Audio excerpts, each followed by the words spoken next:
Coucou Marie, comment ça va? Ça va et toi? Ouais, ça va. Je suis trop contente que tu sois là. Moi aussi, depuis le temps, depuis le temps. Depuis le temps, ouais, c'est vrai. On va remettre un petit peu effectivement de contexte. Nous, on va dire que ça fait... Alors, 2021 ou 2022? Ah 2021, hein. 21, ok, trop bien. Du coup, voilà, on se connaît depuis 2021. J'ai pu être coaché par toi à l'époque. Et du coup, ça me tenait à cœur que tu sois là pour que tu partages effectivement ton histoire de vie et bien évidemment parler un petit peu de marketing. Est-ce que tu es prête? J'adore, allez. Trop bien. Bah, dans un premier temps, j'aimerais bien que tu te présentes en une phrase. Pourquoi on commence comme ça avec une question aussi compliquée en une phrase? Je suis Marie Selfo. Je suis Marie Selfo et je suis une inconditionnelle amoureuse de la vie, de l'humain et de l'entrepreneuriat. Voilà. Trop bien. C'est bien. Ouais, c'est pas mal. Super.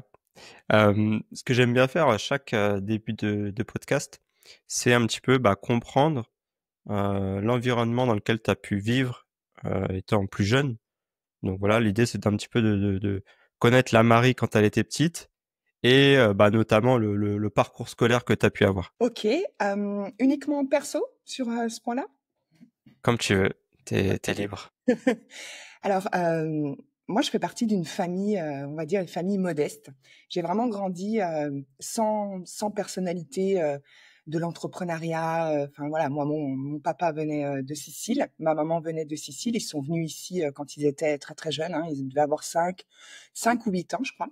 Et donc on est une fratrie de 3 et ouais, mon papa vient du monde ouvrier et puis ma maman nous a élevés tous les 3 donc nous, à l'époque, on partait pas, à la mer l'été, on partait pas à la neige l'hiver. Donc j'ai eu, ouais, une jeunesse très normale, très basique, sans excès, sans avoir de trop autour de nous. Et pour autant, on était vraiment comblés d'amour. Donc, j'ai pas vécu dans un environnement riche.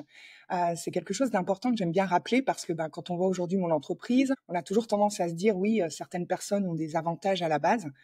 Moi, pas du tout. Donc, j'ai eu une jeunesse très simple et une jeunesse dans ma scolarité très compliquée parce que moi, je me suis toujours sentie un peu différente des autres. Et cette différence a occasionné beaucoup de harcèlement scolaire, de difficultés d'adaptation.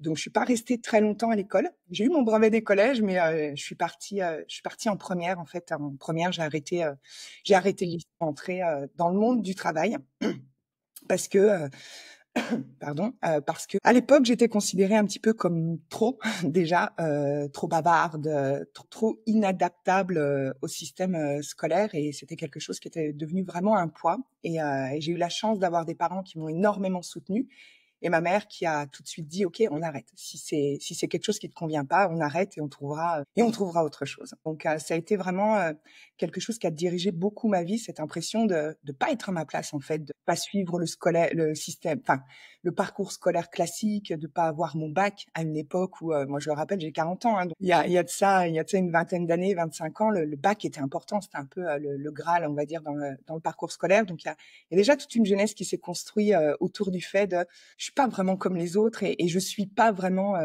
j'ai du mal à suivre en fait, ce que Hmm. je devrais faire dans la logique des choses. Ça, tu l'as perçu très jeune? Très jeune, ouais. Très jeune, j'ai perçu ça comme un problème et très jeune, j'ai, cherché aussi moi et j'ai été accompagnée justement, pour essayer de revenir un petit peu dans le dans le troupeau.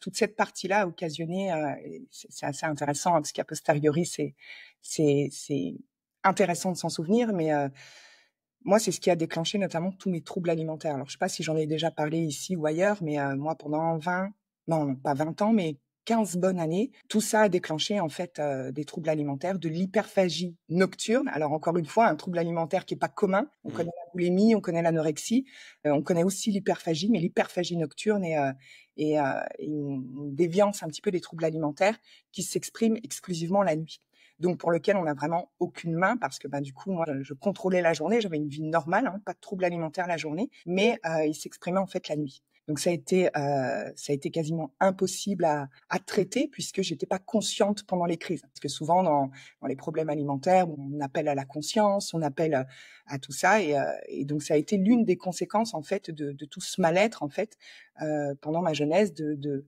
me sentir différente. Donc il y avait tout ce contrôle en apparence. Moi, j'ai appris très jeune à porter des masques, à m'adapter, à me suradapter à l'environnement, à essayer de faire ce qu'on attendait de moi, à essayer de suivre un peu le chemin. Et au même moment où j'essayais d'être dans un hyper contrôle dans mes journées, dans ma vie, eh bien en fait tout s'écroulait en fait la nuit et mon corps entier lâchait le contrôle et voilà, à la fois se punissait, mais à la fois se remplissait aussi de tout ce que je me sentais vidée en fait en journée. Donc ça a été quelque chose que j'ai pas compris, que j'ai senti très vite, mais que j'ai surtout subi en fait une très très très grande partie et de ma jeunesse et de mon adolescence et de ma vie de début de vie de femme aussi. Bah oui, comme tu dis, c'est un truc qui est pas commun et effectivement, si c'est pas forcément ancré dans la famille, si personne a de la connaissance là-dessus, c'est difficilement traitable entre guillemets. C'est ça.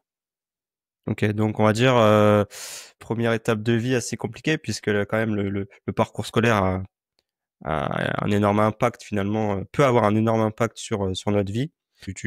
Enfin je résume, mais ça s'est pas passé comme tu le souhaitais. T'arrêtes en première. Ce qui est bien, c'est que du coup tes parents t'accompagnent, ça c'est cool. Qu'est-ce qui se passe en fait dans ta tête à ce moment-là, sachant que c'est de l'adolescence. En plus de ça, on peut être un peu parfois on a notre caractère à nous, quoi. Et raconte-nous un petit peu ce qui s'est passé par la suite. Ce qui s'est passé un peu par la suite, j'ai eu ce fameux parcours atypique. Tu sais, un peu les CV où il y a rien. Il y a toujours une personne comme ça, ouais. Le parcours atypique, quoi. Tu passes de bouchère à moi j'ai travaillé, enfin j'ai fait j'ai eu des travails. Tu te dis c'est pas possible. J'ai été bouchère, j'ai travaillé dans un garage. Et le pire, c'est que dans tous les métiers que j'ai pu occuper, non seulement ça me plaisait, mais en plus j'étais vraiment douée pour ça. Donc j'ai un peu fait tout, tout plein de choses, mais j'ai fait tout plein de choses surtout parce que je trouvais des métiers, enfin je trouvais du boulot, fallait travailler, hein, c'était pas. T'étais pas majeur encore, hein. Si j'ai fait 16, si première, si, ok. fin de première, ouais. Donc il y a eu un petit temps de latence jusqu'à mes 18 ans et un jour. 18 ans et un jour, le café où moi j'allais traîner avec mes copains à l'époque me dit on a besoin d'une serveuse, bosse avec nous. Et donc j'ai commencé en tant que serveuse et puis après j'ai couplé d'autres jobs à côté. Et en fait, ce qui s'est passé, c'est que j'ai accumulé des jobs différents et je suis jamais restée très longtemps dans les jobs. Pas parce que ça me plaisait pas parce qu'on me licenciait, mais parce que à un moment donné, je me donnais un challenge. Je me disais tiens ça a l'air pas mal et tout. On me disait mais non ça t'as pas les compétences ou quoi. Et je m'amusais en fait à performer dans les choses. Et en fait c'était ça qui me plaisait. C'était performer, réussir là où on me disait c'est pas possible. Quand j'ai postulé au garage, c'était feu vert à l'époque. On m'a dit mais vous postulez, est-ce que vous savez ce que c'est un filtre à huile? Je dis, attendez, vous postulez pour travailler ici à la boutique, accompagner les gens dans les réparations de leur véhicule, vous savez pas ce que c'est un filtre. Et je me souviens à cette époque-là, j'ai dit laissez-moi 3 semaines. Dans 3 semaines, si je ne deviens pas la meilleure employée du magasin, vous pourrez, ne me payez pas, faites ce que vous voulez, mais donnez-moi juste une chance. Puis j'ai toujours eu cette petite tête un peu sympa. Ma tête est toujours bien passée et j'avais toujours des patrons qui se disaient bon, elle a assez d'audace pour dire ça, on va tester. Et en fait, à chaque fois, je faisais du très bon boulot. Moi, j'adorais. J'ai jamais eu de préférence particulière. J'aimais la performance, la découverte et le challenge. Et après, je me lassais. Et quand je me lassais, il me fallait autre chose. Il me fallait autre chose parce que voilà, je savais faire et je m'ennuyais après. Donc il y a eu vraiment plusieurs années comme ça où j'ai vraiment sauté de job en job parce que à un moment donné, quand je m'ennuyais, je cherchais autre chose. Donc c'est ce qui a donné ce parcours atypique.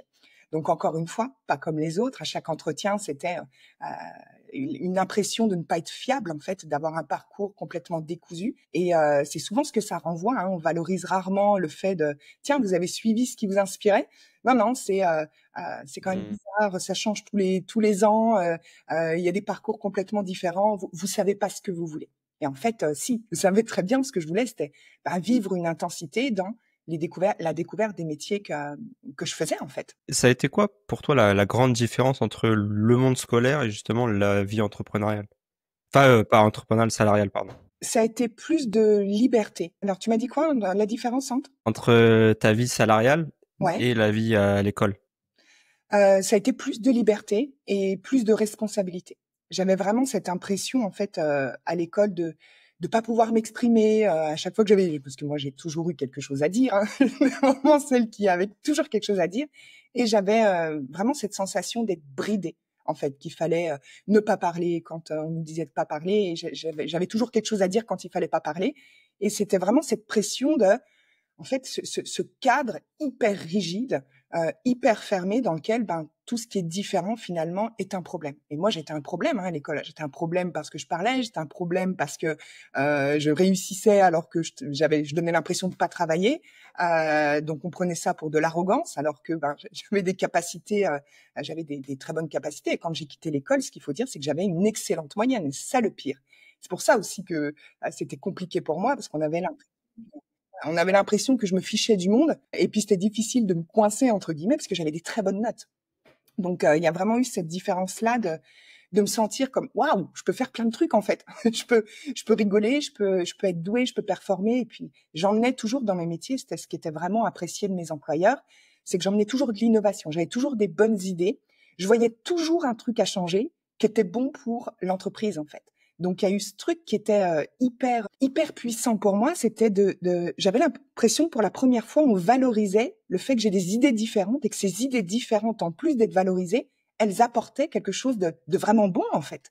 Donc ça a été vraiment cette sensation-là de liberté dans le monde du travail que j'ai découvert et qui m'a beaucoup aidé aussi pour la suite. Ouais, ok, je vois. Trop bien. Et du coup, il n'y avait pas du coup un décalage entre toi, tes premiers justement pas dans la vie salariale et du coup tes amis qui étaient encore du coup en études. Est-ce qu'il n'y avait pas une petite sorte d'isolement où tu avais quand même réussi à garder un lien avec tes amis? Il y a eu un isolement, ça a aussi contribué à amplifier mes troubles alimentaires. Encore une fois, même si j'avais ce masque moi je suis un peu fière aussi, hein, donc j'ai assumé jusqu'au Côté bout. sicilien, ça, non? C'est le côté sicilien. Quoi, moi, à l'école, je m'en fiche.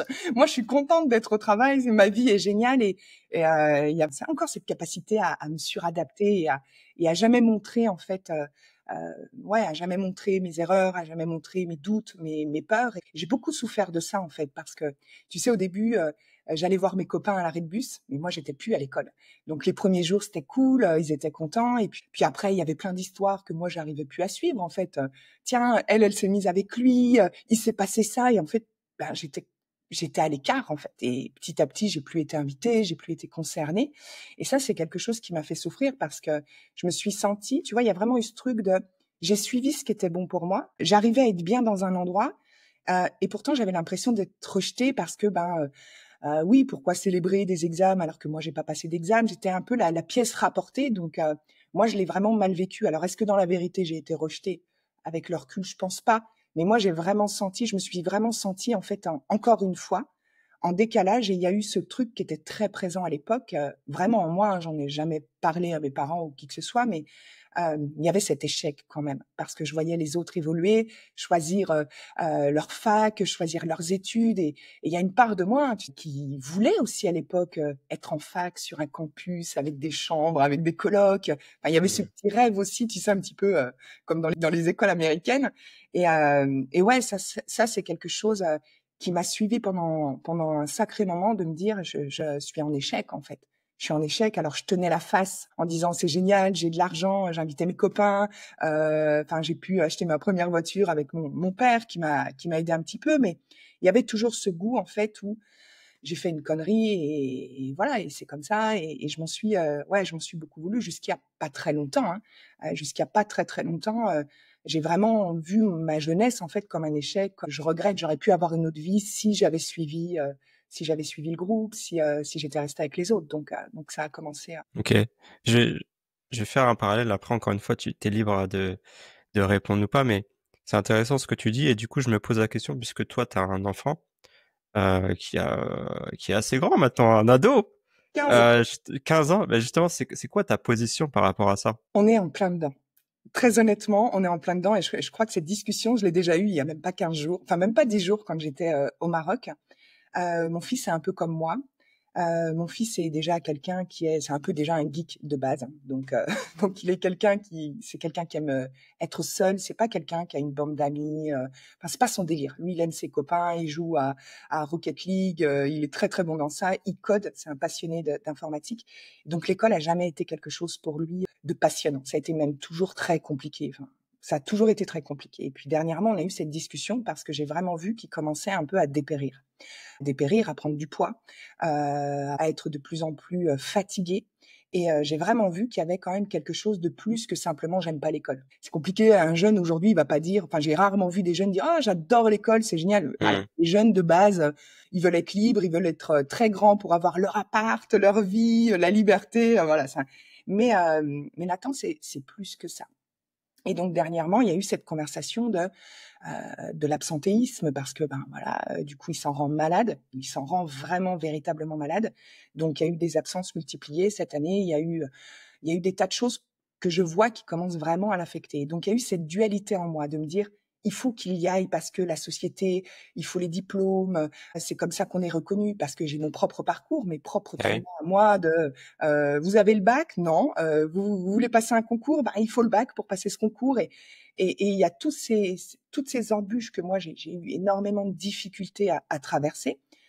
Et je me dis, punaise, donc j'essaye d'un côté de lui montrer et lui donner ma sagesse par rapport à ma vie en essayant de ne pas lui transférer mes traumas et de pas lui, en fait, d'essayer de ne pas modifier sa vie par rapport à ce que moi j'ai vécu et donc de le soutenir dans ses décisions. Donc là, cette année, là notamment au Maroc, on a eu des grandes discussions là-dessus parce que lui, il veut rejoindre en plus Epitech. Donc voilà, bon, faut le bac aussi, mais pour autant, on a 2 ans de latence qui sont problématiques, quoi. On fait quoi pendant ce temps? Donc moi, j'essaye de lui partager ma vision en essayant au minimum de lui dire il faut que tu ailles à l'école et juste de dire bon bah ok, il faut qu'on ait au moins des projets. Donc c'est vraiment le truc que je lui inculque, c'est pas tant de suivre un chemin, mais c'est dire de toujours avoir un projet. Quel qu'il soit, il faut qu'il y ait quand même une ambition, Mmh. une direction. On peut pas juste arrêter parce qu'on n'aime pas. Et puis aussi, il y aura des autres endroits que tu n'aimeras pas forcément. Tout est équilibre. Hein. Il y a aussi ça que je lui enseigne beaucoup. C'est ok, t'aimes pas l'école, ça va pas, mais sache qu'il n'y a pas d'endroit où tu seras forcément 100% plaisir. Il y aura cette Dualité. façon, voilà, d'aborder la vie en équilibre, parce que je veux pas qu'il cultive des fantasmes et qu'il aille dans quelque chose, non pas parce qu'il imagine qu'il sera enfin libre et qu'il n'y a plus rien qui le limite, mais de choisir en fait quelque chose qui lui plaît. Donc là, on est en plein dedans. Je sais pas ce que ça va donner. Je sais pas où on va. Il n'y a pas forcément de solution aujourd'hui non plus pour les gens pour les personnes qui sont pas en adéquation avec le système scolaire. Pour autant, le système scolaire et les diplômes sont reconnus et valorisés comme de la réussite pour les jeunes. Donc il y a plein d'enjeux comme ça. On est en plein dedans et moi j'essaye vraiment de lui transmettre ce que je vois meilleur pour lui, tout en sachant qu'il a sa propre vie aussi, puis qu'il est pas moi en fait. Donc ça, Ouais. c'est en rôle de maman, c'est compliqué. Il est pas moi. Enfin, j'ai pas essayé de corriger ma propre vie à travers lui. Tu vois, il y a être maman, c'est pas simple quand même. Hein.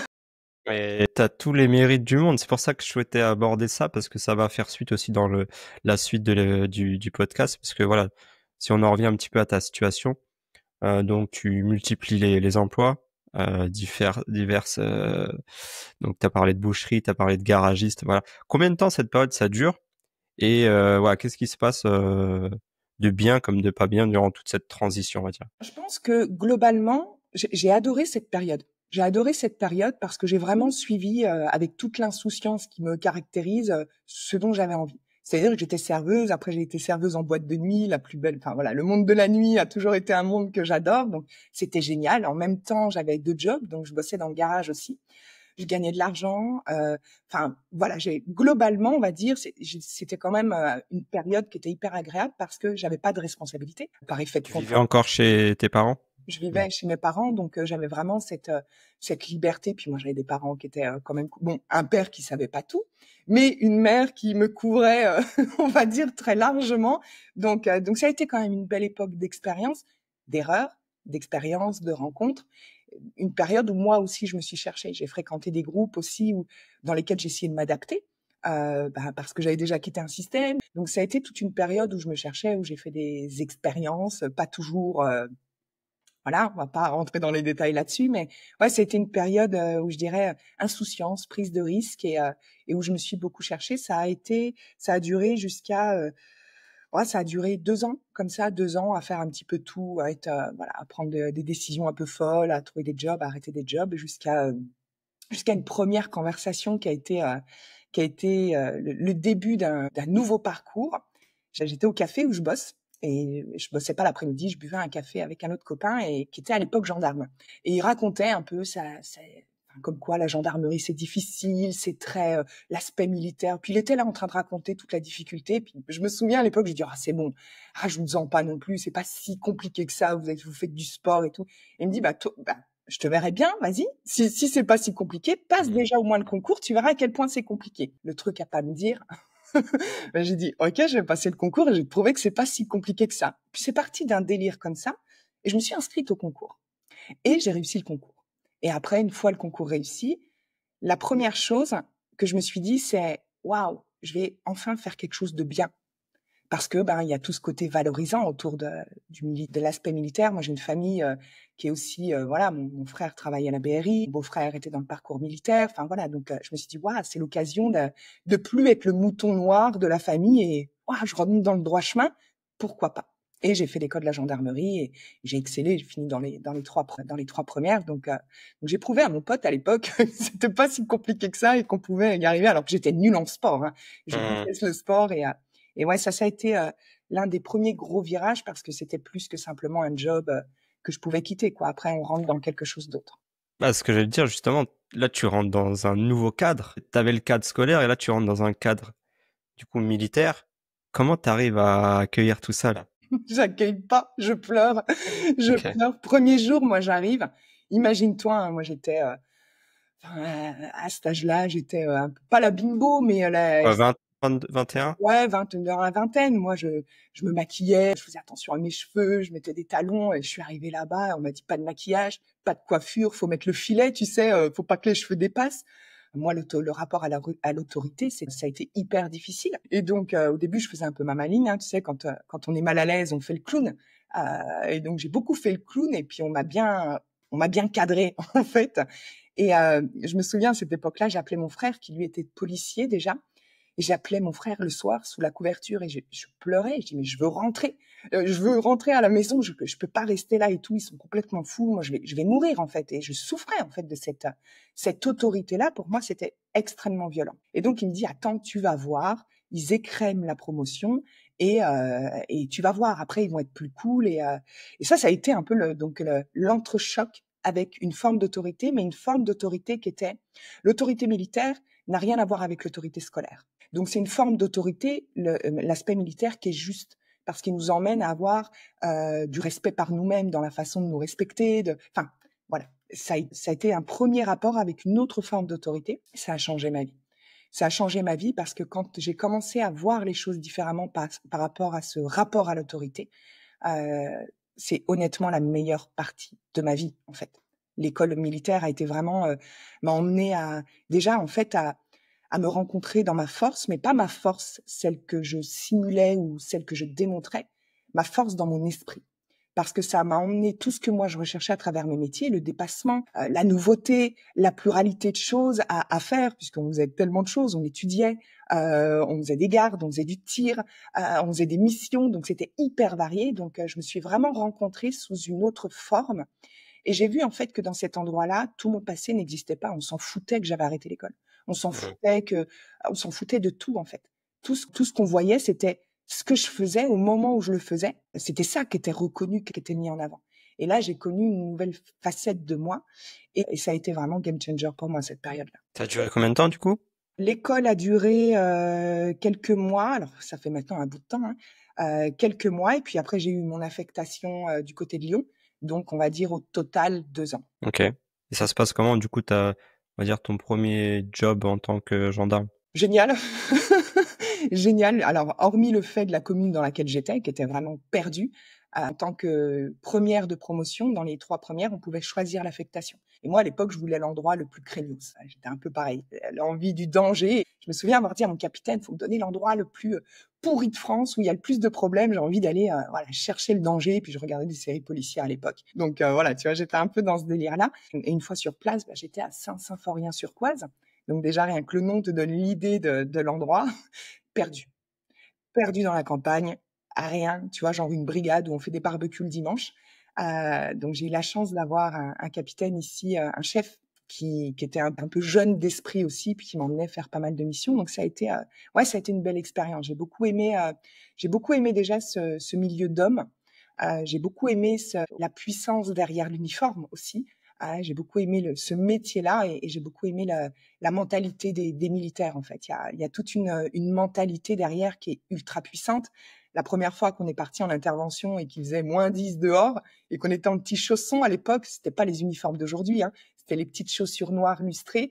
Il fait -10 dehors, on a la mini parka toute légère. Et je me souviens à l'époque, j'étais morte de froid, premier soir d'intervention, et le capitaine, je dis au capitaine, on va rester longtemps, il fait froid, il fait trop froid ici. Et il me dit, mais on est là toute la nuit. Et là, il me regarde et me dit, et je le dis tout le temps à mes clientes, il m'a dit, le froid est une sensation de civil. Le militaire ne ressent pas le froid. Et là, je me dis, c'est un autre monde ici. C'est un autre monde. Et j'ai adoré ça. J'ai adoré ce pouvoir qu'on peut aller chercher en nous face à la peur, face au danger. C'était très excitant. Ok. Et justement, alors, qu'est-ce qui fait que, au bout de 2 ans, ça s'arrête? Je viens forcément aller te taquiner. Ouais, je fais l'intervieweur, mais ouais, qu'est-ce qui se passe en fait? Pas forcément rentrer dans les détails, mais. Fidèle à moi-même. Moi, je suis une amoureuse de l'amour à côté de tout ça. Et j'ai toujours dit, moi, mon rêve, c'est de me marier avec un Italien, avec, tu sais, un peu le rêve italien. Enfin, je suis italienne, donc j'ai toujours su en moi que je trouverais l'amour en Italie avec un Italien et que ce serait mon amoureux pour la vie, mon mari. Et je pars une semaine en vacances en Sicile. Et là, je rencontre quelqu'un. Et là, je me dis, la vie me donne mon rêve. J'ai trouvé l'Italien qui habite en Italie. Il est amoureux de moi. Il veut se marier. J'ai toujours cru aux signes. Et je me suis dit, oh, c'est ça. C'est lui. Et je suis rentrée, fidèle à moi-même. J'ai posé ma démission. J'ai tout laissé. J'ai fait une porte ouverte à la maison et ça s'est passé en 2 mois, en fait. Alors, en 2 mois, j'ai suivi ce que je pensais être l'appel de ma vie, de suivre l'amour de ma vie. Et là, au plus grand désespoir de ma famille, évidemment. Mon père était en PLS. À l'époque, mon frère était déjà dans une carrière assez exceptionnelle dans la police. Moi, j'étais la deuxième avec le képi, donc il y avait beaucoup de fierté. Et là, j'ai connu pour la première fois le rapport à la déception, de ce truc de vouloir satisfaire mes parents et en même temps, bah voilà, c'était l'amour, quoi. Et à une époque où moi, je croyais encore à cet amour, tu sais, éternel, magique, tout ça, ben, j'ai suivi mon truc, quoi, mon délire du moment. Et je suis partie en bus, 40 heures de bus, un sac à dos. Et je suis allée vivre chez ses parents, puisqu'à l'époque, voilà, on n'habite pas ensemble en Italie. La belle-fille vient chez les beaux-parents et on a commencé à vivre ensemble, en fait. Donc, ouais, c'était un coup de tête. Je te dirais, j'ai envie de te dire que ma vie aujourd'hui est incroyable, mais il y a quand même beaucoup de moments dans ma vie où je me demande quand même si cette décision-là, je l'avais pas prise, qu'est-ce que ça aurait donné? Parce que à chaque fois que je parle de la gendarmerie, à chaque fois que je parle de tout ça, il y a quand même ce truc où je me dis, ah, il y a une impression d'inachevé quand même, quoi. Mais je l'ai fait parce que j'ai suivi ce qui m'inspirait à ce moment-là. Incroyable. Moi, je ne sais pas si c'est incroyable, faudrait que t'en parles avec ma mère, mais Encore une fois, finalement, t'es droit dans tes bottes puisque tu suis ce que t'as envie de suivre depuis le début. Tu prends des actions qui sont assez fortes et tu vas, bah forcément, on va s'arrêter 2-3 minutes sur cet épisode-là. Ouais, concrètement, quand tu arrives là-bas, c'était la première fois que tu allais en Sicile? c'était le village de ma famille, donc de Ok. ma maman.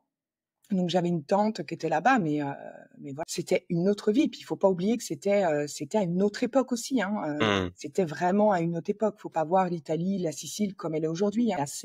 À cette époque-là, les Siciliens, tout du moins, et le pays dans lequel j'étais, enfin on appelle ça les pays, mais le petit village où j'étais, c'était une mentalité qui était excessivement arriérée, avec une image de la femme très primaire. Hein. La femme travaille pas, la femme cuisine. Enfin, il y avait tous des codes que moi à l'époque je connaissais pas. Moi, je suivais mon amour, j'allais avoir un grand mariage sans invité, des feux d'artifice, et j'allais avoir l'homme italien et la vie à la sicilienne, quoi. Ok.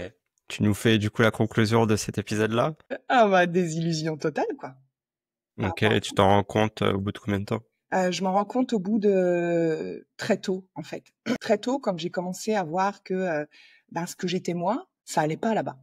Cette femme qui avait déjà travaillé là-bas, les femmes travaillaient pas, elles trouvaient un mari et quand elles étaient mariées, elles s'occupaient du mari à cette époque-là.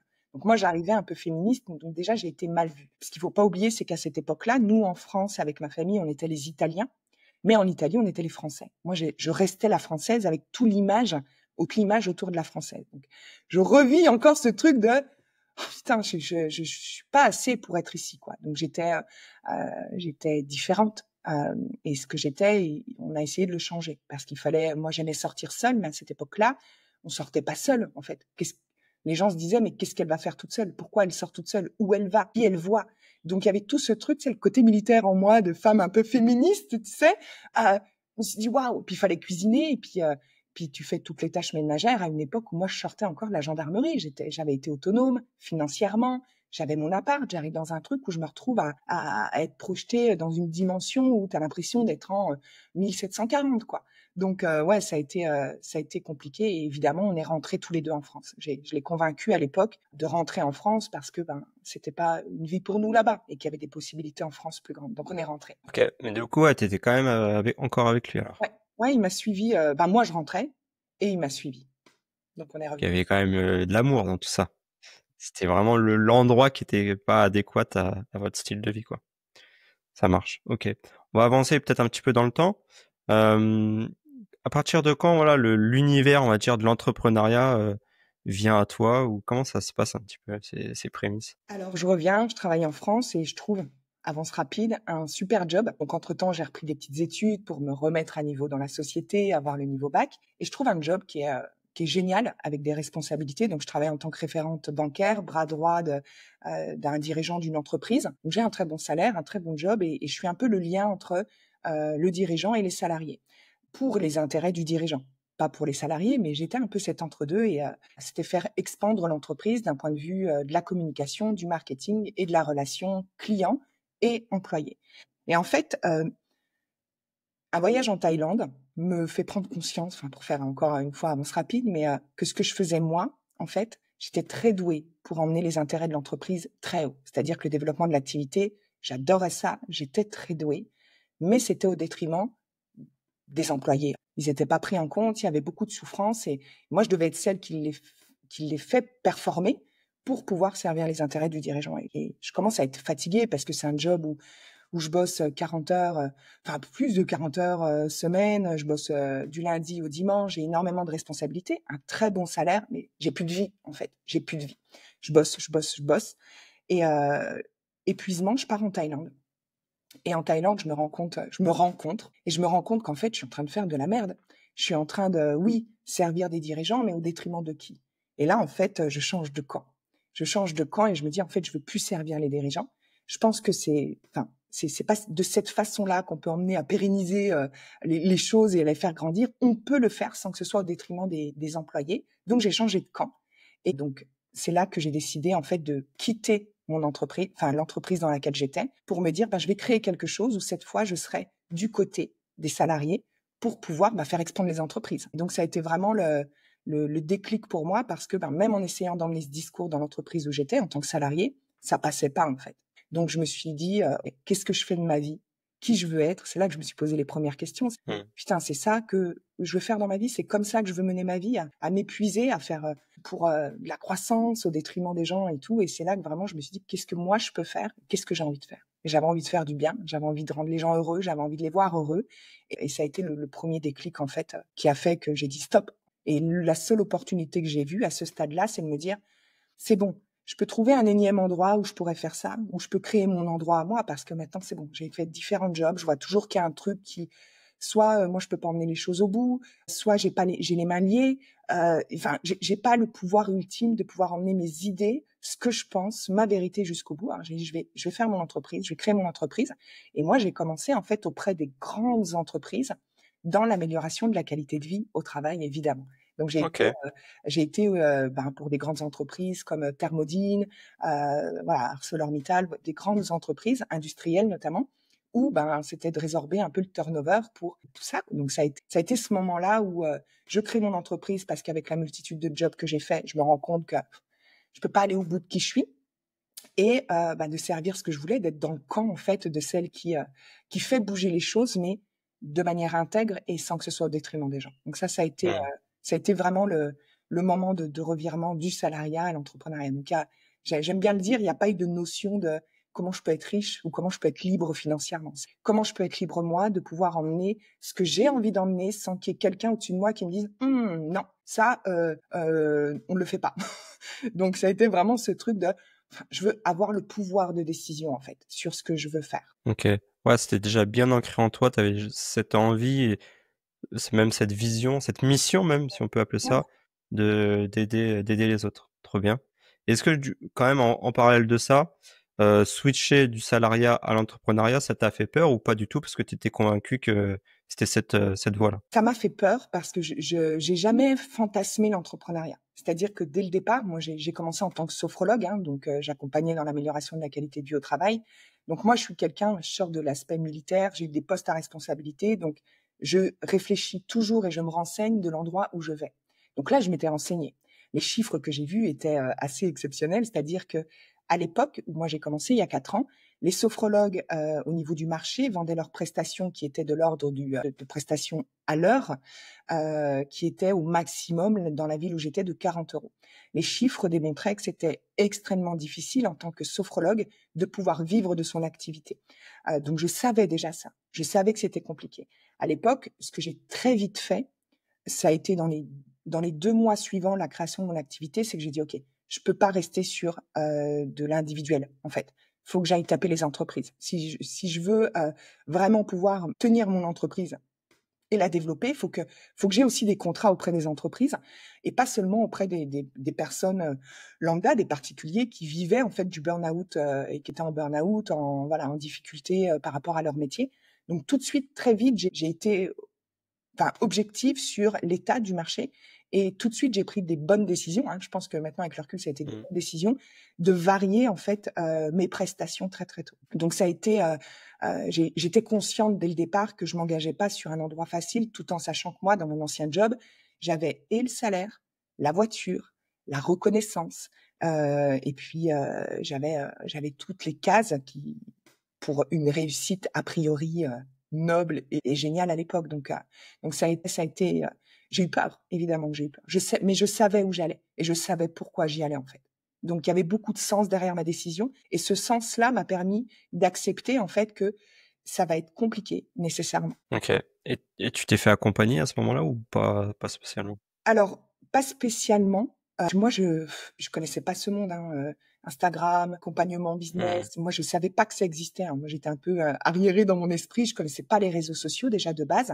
Donc, je suivais à l'époque des gens sur Facebook, puisque j'étais sur Facebook. Alors, il y a des personnes comme Sophie Chag, j'étais tombée par hasard, Mélanie Hanlayer et à cette époque-là, voilà, c'était les personnes que je suivais. Donc, c'était des discours énergétiques, rien Abondance, business. ouais. Donc, moi, je me suis beaucoup nourrie de ça pour notamment amplifier ma foi et ma confiance que si j'ai pris ce chemin, c'est qu'il y a une bonne raison. Donc, en fait, j'ai été accompagnée, entre guillemets, mais dans un aspect plus en lien avec la foi.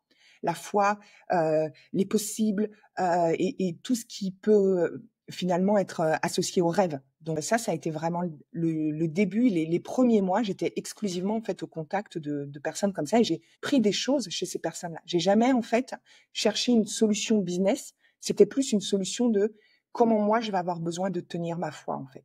Parce que j'avais des réflexes assez intuitifs de stratège en fait, c'était mon métier de base, de la com, de tout ça. Donc j'ai pas ressenti le besoin d'être accompagnée sur le business au début, mais je savais que j'avais besoin en fait d'avoir vraiment un renfort de ma foi parce que il y avait une dynamique d'argent aussi, il y avait une dynamique de changement. Mmh. Intéressant. Bon, tu dis que du coup, tu as quand même pris les bonnes décisions assez rapidement puisque je pense qu'il y a quand même une différence entre, effectivement, à recevoir 40 € de l'heure vs avoir des contrats en entreprise.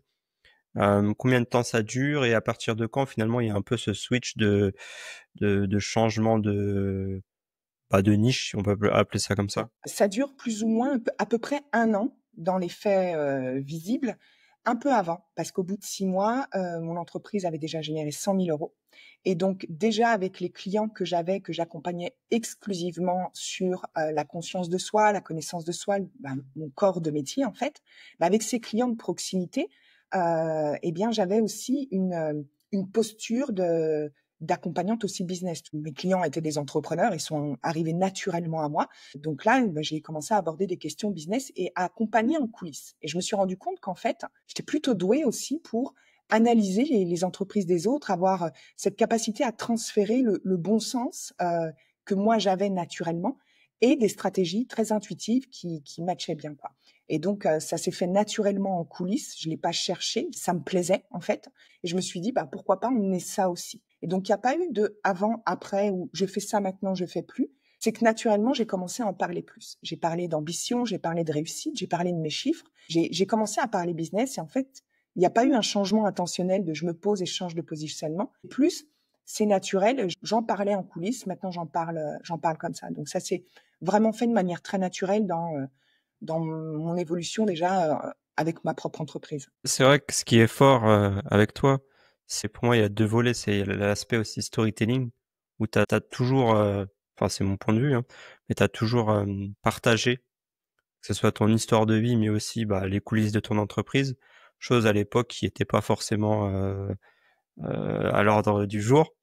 Et, euh, et effectivement cet aspect où très business finalement, ou d'instinct, ou je ne sais comment, mais t'arrivais effectivement à déceler très rapidement là où ça n'allait pas et ce sur quoi il fallait appuyer. Donc déjà effectivement c'était fort. Euh, Ça a été quoi du coup la suite? Parce que déjà tu fais une première année à 100K, ça veut dire que ça va très vite, même si ça reste du chiffre d'affaires, mais on est d'accord que dans le monde d'entrepreneur, c'est pas tout le monde qui arrive à faire 100K la première année. Est-ce que, je sais pas, pour toi, ça te paraît naturel? Est-ce que tu prends le melon? Qu'est-ce qui se passe à ce moment-là? Et voilà, vers quoi tu te diriges, en fait, vers la suite? Ah, en fait, je suis complètement déconnectée de ça la première année. Je me rends compte a posteriori, hein. Je voyais vraiment le truc comme un jeu et je crois que j'ai pas mesuré ce qui se passait. Et c'était une très bonne chose parce que je pense que c'est pour ça que j'ai réalisé ce chiffre d'affaires très rapidement. Et il y a eu un temps. Il y a eu un temps juste après ces 100 000 où j'ai commencé à me dire, waouh, d'une, ça fait beaucoup d'argent. Et là, j'ai commencé à être un peu plus sérieuse dans le sens où, tu sais, il y a ce truc qui se passe quand tu commences à gagner beaucoup d'argent, c'est que t'as pas la peur de manquer, mais t'as la peur de perdre qui se présente à un moment donné. Et là, je me suis dit, et si tout s'arrête? Et si mon petit jeu, mon amusement, tout ça n'était qu'un rêve? C'est trop beau pour être vrai. Il y a eu ce truc. C'est trop beau pour être vrai. Avec le parcours que j'avais eu, avec la notion de travail et d'effort dans laquelle j'avais toujours vécu, je me suis dit, putain, j'ai triché quelque part, d'une, je vais le payer. Je vais me prendre un karma. J'ai vraiment eu tout ça, un excès de réalité de je sais pas trop d'où. Et il y a vraiment eu cette étape-là que je me souviens très bien, qui a été une étape qui a été un peu difficile pour moi. Parce qu'à ce moment-là, j'étais moins dans, OK, tout ce que je fais est naturel. C'était que le naturel me demandait un effort. J'avais besoin de plus de conscience pour y aller parce que à ce moment-là, j'étais plus dirigée par la peur que tout s'arrête. Puis c'est le même moment, en fait, où j'ai commencé à voir des gens qui parlaient d'argent, de réussite, des coachs Instagram. Et j'ai commencé à me remettre en question. Et ça a été vraiment dingue parce que j'avais fait autant d'argent si facilement. Et je me suis sentie comme une moins que rien en étant exposée à des discours que je commençais à découvrir sur Internet. Donc, il y a vraiment eu cette période-là charnière. C'est d'ailleurs le moment où c'est une très bonne chose, hein, où j'ai commencé à rentrer dans des masterminds, à investir mon premier 35 000 euros dans un mastermind alors que j'avais pas la trésor. Mais voilà, on va dire que je suis un peu rentrée dans le monde de l'industrie telle qu'on la connaît aujourd'hui, de l'accompagnement notamment. Mais pendant la première année, moi, j'étais formée auprès de Paul Pironnet, j'étais dans du présentiel, moi, je savais pas ce qui se passait sur Instagram. Enfin, les trucs comme ça me dépassait. Et pourtant, tu vois qu'aujourd'hui, je pense que, enfin moi, d'un point de vue extérieur, ta principale force, ça reste ta communauté. T'as réussi, comme t'as dit tout à l'heure, t'avais une vision, t'avais une mission qui était de construire ton entreprise. Enfin, moi, j'ai l'impression que ton entreprise, c'est aussi ta communauté. Comment, voilà, je sais il y a une partie intuitive, tu pourras pas l'expliquer, mais comment t'as réussi à garder depuis 2021, donc là, ça fait plus de 4 ans, à cette fameuse communauté, comment t'as réussi à la construire, à la fidéliser, puisque finalement, c'est aussi un petit peu ton arme marketing. Je pense que il y aurait tellement de choses à dire à cet endroit-là, mais je pense il y a une seule chose qui est la seule règle à laquelle je m'astreins quotidiennement, minute après minute dans mon entreprise, c'est que je donne avant de prendre. C'est l'une des choses qui me caractérise, c'est que d'une, je cherche toujours à donner avant de prétendre à prendre. Ça, c'est la première chose. Et deuxième chose, j'ai un raisonnement qui est différent que la majorité des coachs Instagram ou des mentors Instagram en business, c'est que je ne cherche pas à faire de l'acquisition de prospects, c'est-à-dire que je vais mettre 90% plus d'efforts sur ceux qui m'ont déjà fait confiance et qui sont déjà clients, et très peu d'efforts sur de l'acquisition de nouveaux clients. C'est-à-dire que si tu me suis, et personnes qui me suivent le savent, ça fait 4 ans, 4 années où quotidiennement, je mets des témoignages de clients qui ne sont jamais 2 fois les mêmes, jamais. J'ai toujours un témoignage par jour d'une personne dans un programme, quel qu'il soit. Maintenant, j'en ai beaucoup, mais depuis 4 ans, pas un jour ne passe sans que je n'ai pas un nouveau témoignage d'une de mes clients. Et donc, ça a été vraiment le truc que j'ai commencé dès le départ, c'est qu'à partir du moment où quelqu'un me fait confiance, je cherche en fait toujours à le servir. Donc aujourd'hui, même si on me voit pas trop faire des choses pour avoir une acquisition massive, hein, j'ai une petite communauté. Hein. Par contre, 90% de mon temps est avec ceux qui me font déjà confiance. Donc il y a toute une dynamique qui ne se voit pas dans l'expansion de mon entreprise, qui n'est pas de l'acquisition extérieure, mais qui est basée sur la valeur à vie client. Donc ça, c'est le pilier de mon entreprise qui va avec mon état de ce que je viens de dire, hein, de philosophique de croissance. Je valorise mes clients, du coup, ils restent. C'est eux aussi qui font croître. Et je me soucie de mon audience actuelle, beaucoup plus qu'une audience que je devrais acquérir. Donc j'ai des gens qui sont là depuis le début, à qui je donne de la valeur, à qui je partage comme si c'était les personnes les plus importantes de ma vie. Aujourd'hui, ceux qui me regardent, qui prennent du temps à lire les longues stories que je fais. Et en fait, tout ça crée un effet domino et même un effet énergétique qui fait que quand tu donnes, tu reçois. Et les gens qui perçoivent recevoir parlent de toi, toujours, ou finissent par venir dans ton monde si à un moment donné, ils sont là. Donc, il y a vraiment cet état d'esprit, en fait, qui va un peu à l'encontre de ce qu'on voit beaucoup dans le marketing. Comment avoir le prochain client? En fait, il y a déjà des gens qui te regardent. Comment eux, tu les mets bien. Tu fais effectivement, je pense, à l'inverse de ce que font la plupart, qui est de l'acquisition de masse et après on convertit, voilà, on sait les ratios 4-5% et on renouvelle l'audience, on renouvelle. Et souvent, et c'est là où parfois moi j'interviens, j'ai de l'acquisition mais je vends pas. Et je le regarde, mais t'as combien de clients? Et on va aller justement se focaliser sur ces clients-là. Est-ce que tu as des clients satisfaits? Comment faire pour justement leur faire racheter d'autres choses? Et c'est là où toi, tu as inversé la tendance. Parce que si on prend des chiffres, tu as parlé de petites communautés. Je sais pas, t'as quoi? T'as 4-5 000 abonnés peut-être, je sais pas. Même pas les 5000, je crois. Tu vois? Contrairement à d'autres qui peuvent avoir 200, 500 000 ou voire plus cumulés. Toi, tu as réussi, voilà, c'est ce que je dis, hein, ta grande force, c'est que tu as réussi sur cette base de 4-5 000 abonnés, à avoir, je sais pas combien de pourcentage de clients, mais après, c'est, comme tu dis, c'est du récurrent. C'est du récurrent et tu vois, en fait, là, quand je t'écoute parler, c'est un peu le même fonctionnement. Enfin, c'est un peu ce que je faisais à l'époque dans le salariat, c'était d'éviter au maximum le turnover. C'est-à-dire les gens qui partent et des nouveaux. Et dans mon monde, en fait, avec cette approche-là, eh bien, toute mon attention, je le mets pour que les gens aient envie de rester le plus longtemps dans mon monde. Et donc, j'ai très peu d'acquisition de masse. Je ne fais pas d'acquisition de masse. J'ai très peu de nouveaux clients.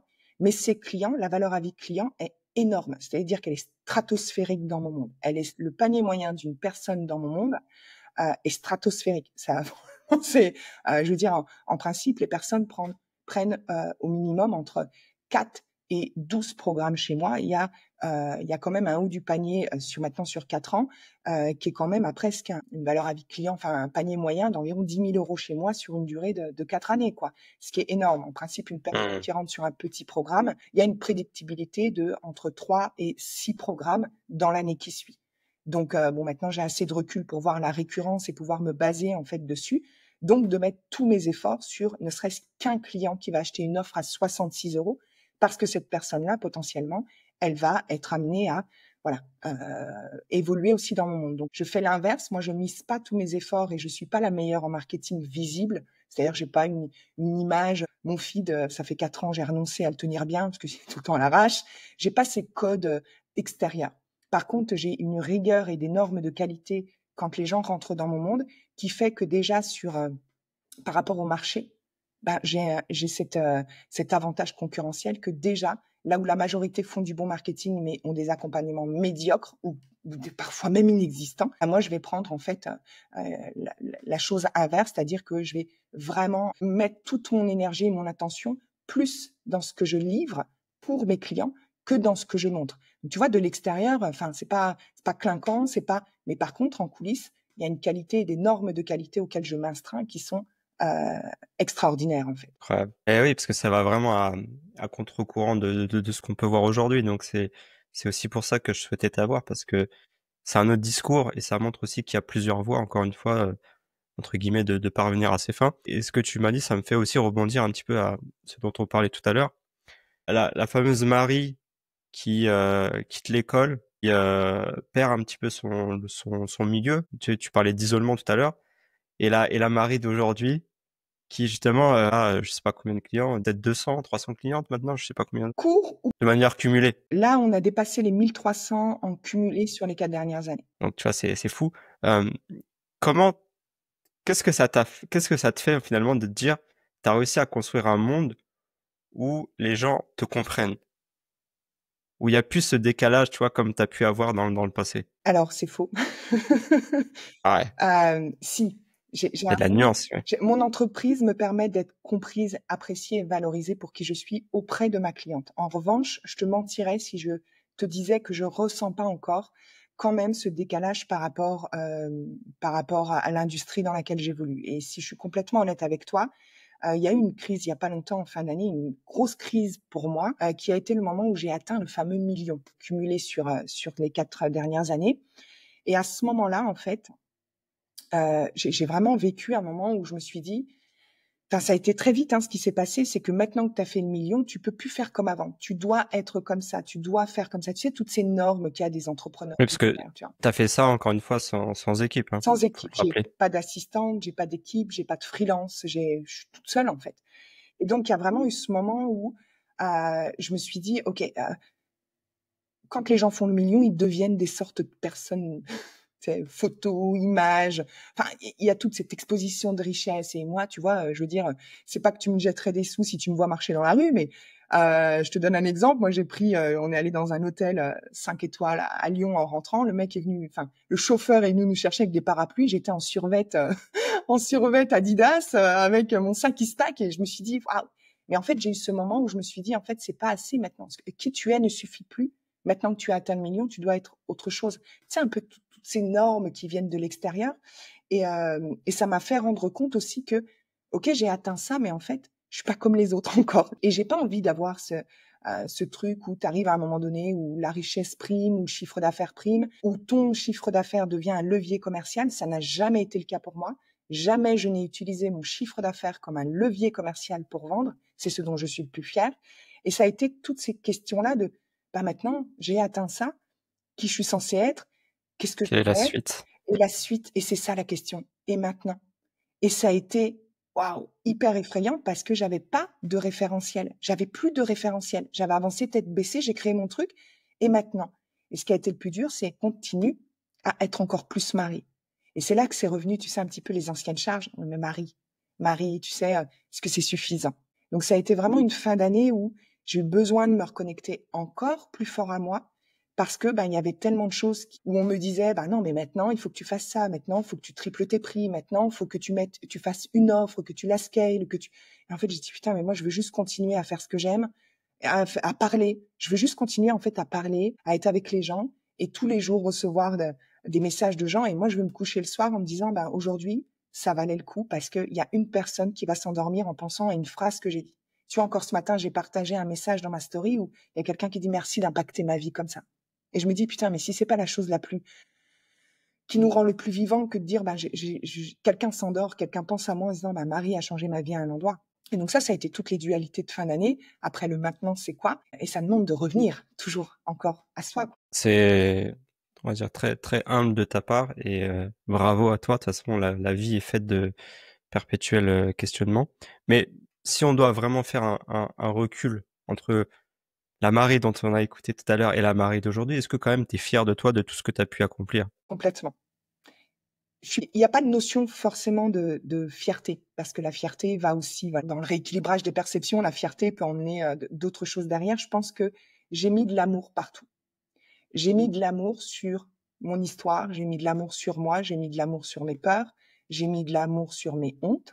Il y a beaucoup de choses dont j'ai eu honte en fait dans ma vie, dans mes choix, dans ce que j'ai fait, dans qui j'ai pu être en fait, dans des niveaux de faiblesse extrême, dans des niveaux de désamour extrême qui m'ont emmené à connaître la maltraitance physique, à connaître toutes ces dimensions alimentaires où j'ai eu honte de moi. Hein, c'est quand même honteux. Hein, enfin, je revois j'ai eu du mal à accepter cette part de moi qui se gavait pour se punir, pour se remplir, pour tout ça. Donc, il y a eu beaucoup de honte autour de ça, de culpabilité de ma vie. Je pense qu'aujourd'hui, la différence, c'est que j'ai mis beaucoup d'amour sur tout. Et j'aime chaque instant que j'ai vécu, chaque décision que j'ai vécue, puis même les mauvaises décisions aussi, les mauvais choix.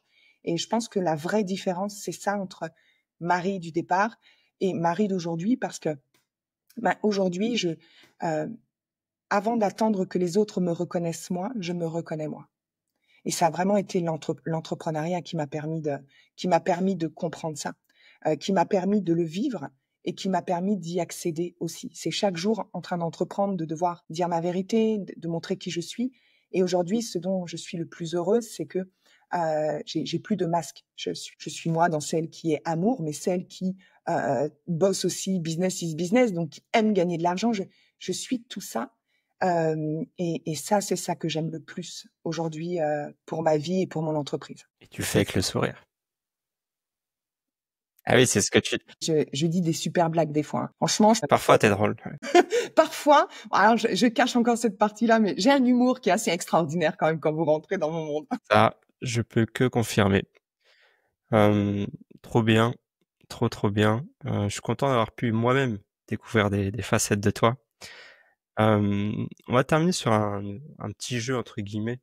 L'idée, c'est d'avoir des petites questions en vrac comme ci comme ça et de pouvoir répondre de manière le plus spontanée possible. Si tu prends un petit déj, t'es plutôt salé ou sucré? Les deux. La question du non-choix. Ton film ou ta série préférée? Ma série préférée, Breaking Bad. Mon film préféré, c'est... Je n'ai pas de film préféré. Dirty Dancing, tiens, je te dirais, si, comme ça. Ok. Mer ou montagne? Montagne. Matin ou soir? Par période. Préfères lire ou écouter un podcast? En ce moment, là. En ce moment, podcast. Thé ou café? Café. Quand tu veux te détendre, tu fais du sport ou tu t'affales sur ton canapé? Netflix.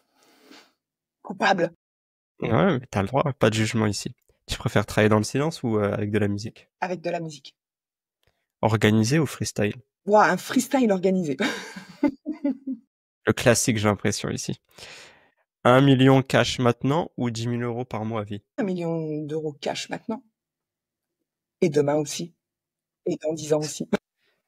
C'est tout le mal que je te souhaite. Ouais, peut-être une dernière chose que j'aimerais dire si je devais emmener mon message auprès de ton audience et encore plus de monde, avec la visibilité aussi que tu me permets ici, c'est qu'on aura des millions de gens qui nous diront savoir mieux que nous ce qui est bon pour nous et ce qu'on devrait faire. Il y en aura toujours à chaque niveau et surtout dans le business. Il y aura toujours des personnes pour nous dire que ce qu'on fait, ça va pas ou qu'on devrait le faire autrement. Et par expérience, et pas seulement entrepreneuriale, mais par expérience de vie, personne ne peut savoir mieux que nous, même dans des sujets que l'on ne maîtrise pas parfois. Je pense que si j'avais écouté encore plus intensément mon intuition, sans même avoir de compétences à certains endroits, je serais déjà multimillionnaire. Mais à plein d'endroits, cette petite voix dans un domaine que je ne connaissais pas parfois m'a coûté de l'argent. Donc oui, les compétences sont importantes, l'expertise sur certains sujets est importante, mais je pense vraiment qu'au final, personne ne sait mieux que vous ce qui est bon pour vous et ce que vous devriez faire. Donc mon message, c'est d'avoir toujours un temps de latence dans un moment où on a une décision à faire et de se poser la question. Est-ce qu'ici je le fais parce que c'est quelque chose qui m'inspire ou est-ce que je le fais depuis un espace de « il me manque quelque chose, quelqu'un sait mieux que moi ». Et ce temps de latence-là, je me le suis pas toujours accordé, ça m'a coûté beaucoup d'argent et ça m'a beaucoup coûté de remise en question et de culpabilité a posteriori. Donc ça marche dans le business. Et aujourd'hui, si mon chiffre d'affaires sert à quelque chose, j'ai envie qu'il ne serve pas à vendre d'autres programmes, je veux qu'il serve à donner du poids à ce que je dis. C'est-à-dire que notre intuition a une place dans le chiffre d'affaires que l'on peut se permettre d'imaginer pour nous, vraiment. Il y a une partie esprit stratégique, oui, mais ce ne sera jamais plus fort et plus intense et plus porteur de fruits que qu'est-ce que moi je sens qui est bon pour moi ici. Voilà. Bien. Bon, bah, pour toutes les personnes en qui ce message résonnera, on mettra de toute façon les liens en description pour pouvoir échanger et découvrir ton monde. Merci.